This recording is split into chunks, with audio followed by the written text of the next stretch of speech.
Por qual motivo Jesus precisou encontrar Moisés e Elias, que deveriam estar falecidos há muito tempo? A transfiguração de Jesus permanece como um dos eventos mais notáveis nas Escrituras, representando a transformação gloriosa de seu corpo humano. Esse evento profundo ocorreu após Jesus ter revelado sua verdadeira identidade para seus seguidores, conduzindo-os até a cidade de Cesareia de Filipos, situada aproximadamente a 40 quilômetros ao norte do Mar da Galileia. Eles chegaram a um local onde se erguia um templo em homenagem ao imperador romano César Augusto. Foi nesse ponto de significância que Jesus indagou a seus seguidores sobre as percepções das pessoas acerca de sua pessoa, conforme registrado em Mateus, capítulo 16, versículos 13 a 50. Jesus questionou seus discípulos sobre quem as pessoas diziam que o Filho do Homem era, e eles responderam compartilhando as várias conjecturas entre o povo. Alguns consideravam que Jesus poderia ser João Batista ressuscitado, enquanto outros pensavam que ele poderia ser o profeta Elias ou Jeremias. Outros ainda imaginavam que ele fosse um dos outros profetas destacados do Antigo Testamento. No entanto, após ouvir suas respostas, Jesus fez uma pergunta mais íntima e direta a seus discípulos, perguntando-lhes diretamente: "E vocês, quem dizem que eu sou?" Simão Pedro então declarou com confiança: "Tu és o Messias, o Filho do Deus vivo." Com essa afirmação, ele reconheceu a natureza divina de Jesus e seu papel messiânico, identificando-o como o tão esperado Salvador, o Filho de Deus. Em resposta às palavras de Pedro, Jesus disse: "Bem-aventurado és, Simão, filho de Jonas, porque isso não te foi revelado pela carne e pelo sangue, mas por meu Pai que está nos céus. E eu te digo que tu és Pedro, e sobre esta pedra edificarei minha igreja, e as portas do Hades não prevalecerão contra ela." Mateus 16, versículos 16 a 18. Imediatamente após essa troca profunda, Jesus anunciou algo notável, um evento tão significativo que nem mesmo as forças das trevas poderiam impedir.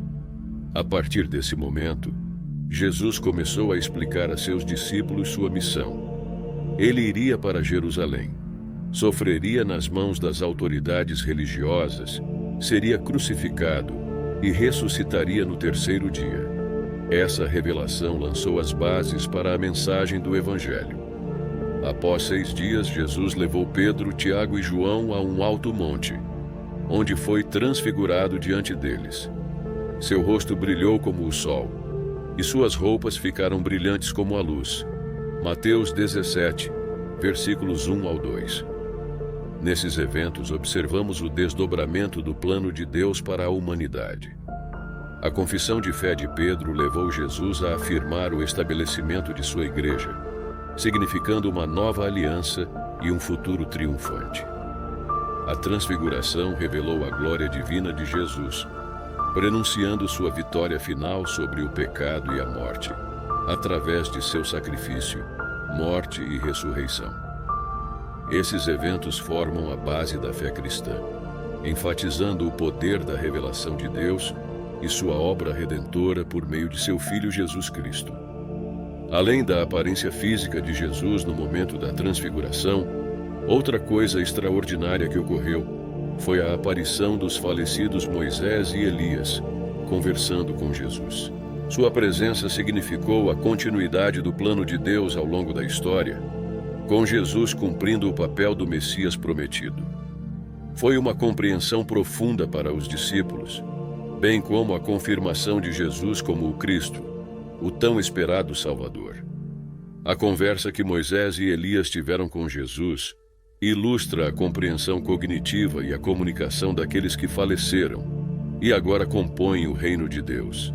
Eles simbolizam aqueles que serão arrebatados sem experimentar a morte, como Elias, e aqueles que irão falecer e estar com o Senhor, como Moisés. Juntos eles representam todo o Antigo Testamento, com Moisés personificando a lei e Elias representando os profetas. Este extraordinário encontro de Moisés, Elias e Jesus ao lado dos discípulos significa a unidade do Antigo e do Novo Testamento, girando em torno de Jesus.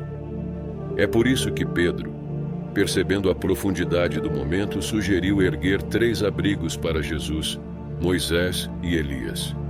Pedro ainda estava falando quando outro evento extraordinário aconteceu.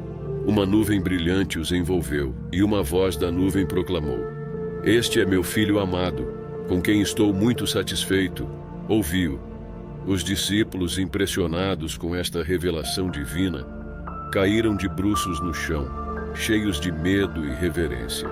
Este importante evento, registrado em Mateus 17, versículos 4 a 6, oferece um vislumbre da glória futura quando Jesus retornar para estabelecer seu reino eterno. Ele enfatiza a posição exaltada de Jesus como o Filho de Deus e o cumprimento do Antigo e do Novo Testamento em sua presença. Todas as distinções entre o passado e o futuro convergem, e toda a criação reconhece sua autoridade divina como o governante soberano. Jesus, ciente de seu medo, gentilmente os tocou e disse: "Levantem-se, não tenham medo." Enquanto eles olhavam para cima, agora viam apenas Jesus.